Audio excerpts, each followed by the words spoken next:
BP, sugar, thyroid, obesity, hormone సమస్యలని మందులు లేకుండా నేచర్ మంత్ర ఫుడ్ తో రివర్స్ చేసుకోండి. ఎండు చేపలు తింటే కడుపు వస్తుందా?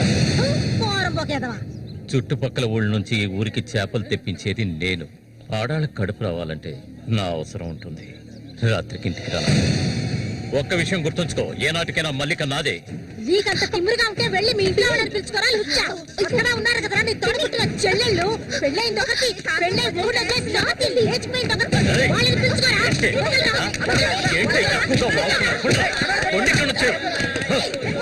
దగ్గర కూర్చోడం నరికేస్తాను.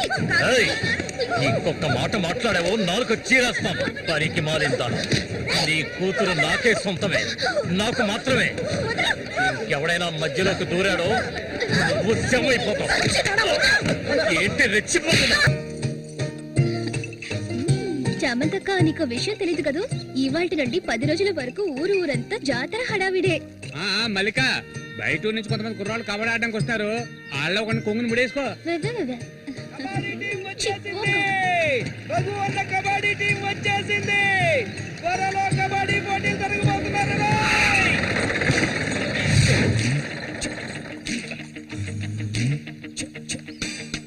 ఒరే శబాసు, నన్ను కాపాడరా. శబాషా, వాడెవడు కాపాడటానికి? ఏమిటలా అడిగావు? నేనే శబాసుని. ఈ ప్రపంచంలో నేను ఎవరిని నమ్మను. ఒరే శబాసు, వీడిని క్షమించే. కుర్రాళ్ళు రావాల్సిన చోటుకు వచ్చి సౌండ్ దిగండి. అందరపడి దిగి కాళ్ళు చేతులు వెనకొట్టుకోకండి. జాగ్రత్తగా దిగండి. ఎలా ఉంది నా ప్రియ శిష్యుడు శశికుమార్?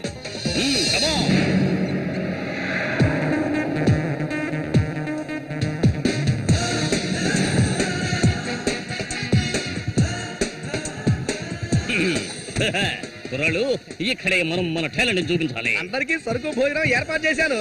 సంతోషం. ఎక్కడ మొదలు పెట్టబోయే ముందు వస్తే ఓకే, లేదంటే ఆట పూర్తయిన వెంటనే కప్పు పట్టుకుని నేను నా శిష్యులు వెళ్ళిపోతూనే ఉంటాం. ఏంట్రా అందరూ నోరు వెళ్ళబెట్టుకొని చూస్తున్నారు?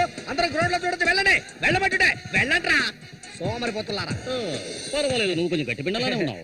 గురు, మీ గురించి ఏం చెప్పలేదే?